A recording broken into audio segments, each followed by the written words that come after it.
Coercive by Willurai KB.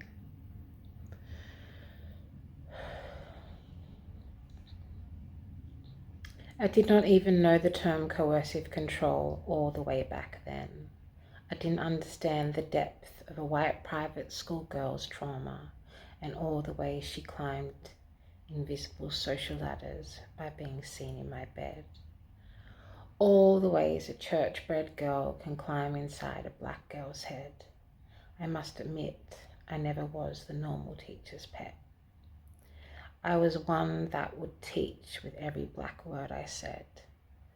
I was a little black student who challenged what the history teacher said, who knew there was something deeply wrong with how differently she was getting treated.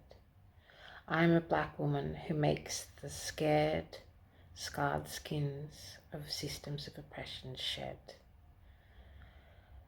I just tried to understand the complex things that she said, that somehow linked back to a boat of convicts without breaking a sweat.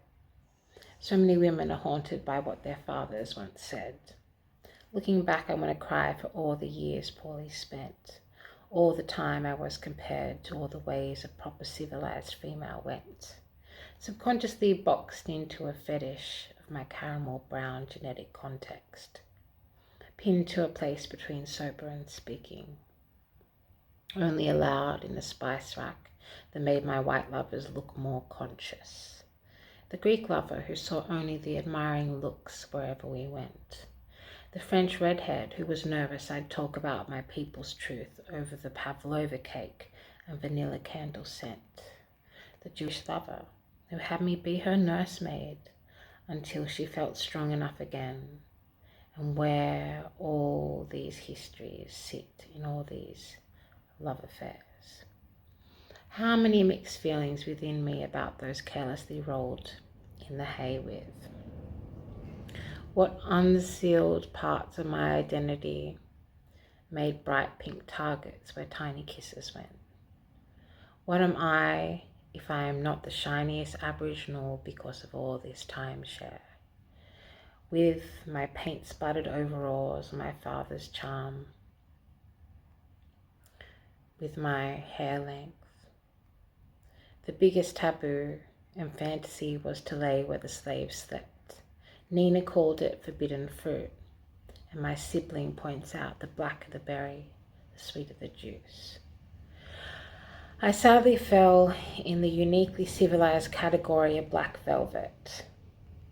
The First Nations partners hidden in the back rooms where the bell went. Tell me, Rose, is that all I am to you? Tell me, community of rainbows, is that what you feared would come through? The day your call-out queen said no more this objectification, no more manipulations. Most white people in power hate an opinionated black gin. As it turns out, some get very turned on by it for all the wrong reasons. A risky choice and a dash of intrigue whenever they would walk into a room with me. A quick way to be relevant to a cause that may give more perceived importance to a Catholic queer's life. Though never would they have actually made me their wife. Never was I a serious contender that held the autonomy beyond my intersectional identity. Also, what an exotic and beautiful distraction for all the ways them Caucasian inner children were still hurting. All the restrictions of white-laced and picket fences perfectly met without my outspoken and cosmic adolescence. The master sleeping with the help. This is just a new shape of this sordid dynamic. I must be accountable for what I got out of it. I must meet my own shadow and forgive for the ways I didn't protect the tiny black girl within. I must mother her better than the conditioned care I drowned in under these soul contracts and staged pairings. To acknowledge the safety and approval I found under white wings, forgiving myself even more for the ways discrimination tends to embed. I must honor all the confused tears that I once upon a time bled.